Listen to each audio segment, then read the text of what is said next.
Bonjour Daniel. Daniel, une bonne nouvelle dans ce journal, le vaccin contre la Covid-19 qui pourrait bien arriver prochainement en Israël. Oui, effectivement, Ilana, dans l'entourage du Premier ministre Benjamin Netanyahou, on estime qu'un accord avec le consortium pharmaceutique Pfizer pourrait être ratifié dans les tout prochains jours, peut-être même aujourd'hui. Cet accord devrait permettre à Israël de compter parmi les premiers pays à recevoir le vaccin tant désiré et mis au point par la grande compagnie américaine. Le Premier ministre Benjamin Netanyahou a annoncé hier soir qu'il s'était entretenu dans l'après-midi avec le directeur général de Pfizer, Albert Bourla, et que l'entretien avait été particulièrement chaleureux. Il s'avère, a expliqué le Premier ministre, que Bourla est originaire d'une famille juive de Salonique, qu'il est très fier de ses origines juives et grecques. Il aurait, selon M. Netanyahou, exprimé sa satisfaction face au renforcement considérable des relations bilatérales entre la Grèce et Israël au cours des dernières années. Cela pourrait donc avoir, de l'avis des experts, un poids dans la décision de Pfizer d'acheminer des millions de doses de vaccins en Israël lorsque ces doses seront prêtes. Cependant, les experts en épidémiologie, comme le professeur Cyril Cohen, estiment qu'il sera complexe d'acheminer et d'entreposer ces doses de vaccins en Israël. En effet, le vaccin de Pfizer doit être maintenu à une température de moins 70 degrés pour demeurer efficace, ce qui nécessite l'acheminement donc en Israël de réfrigérateurs spéciaux et qui risque donc de rendre le moment venu la distribution du vaccin bien plus complexe.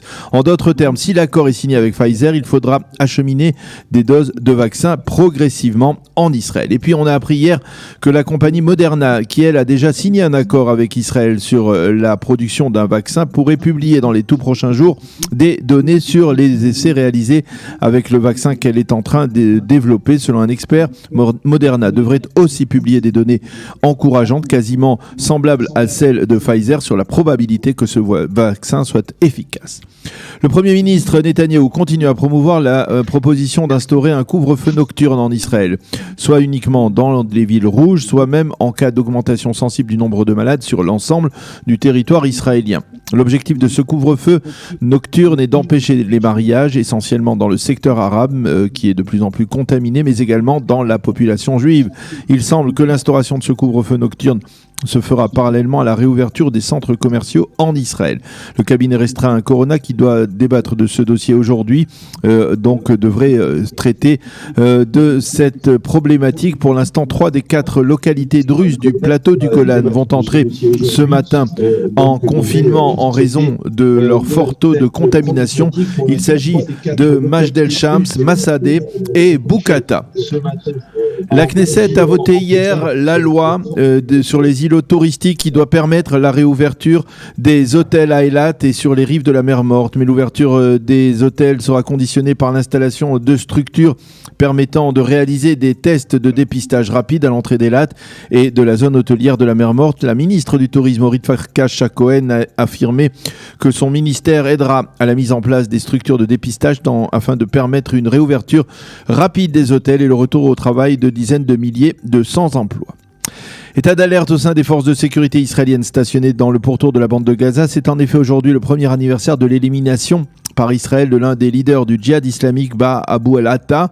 On considère que le djihad islamique pourrait tirer des roquettes ou même des missiles en direction du territoire israélien et organiser des manifestations le long de la barrière de sécurité. Tsahal a déployé des batteries d'hommes de fer dans le sud du pays, mais également dans la métropole de Tel Aviv, de crainte de tir donc de la part du mouvement terroriste.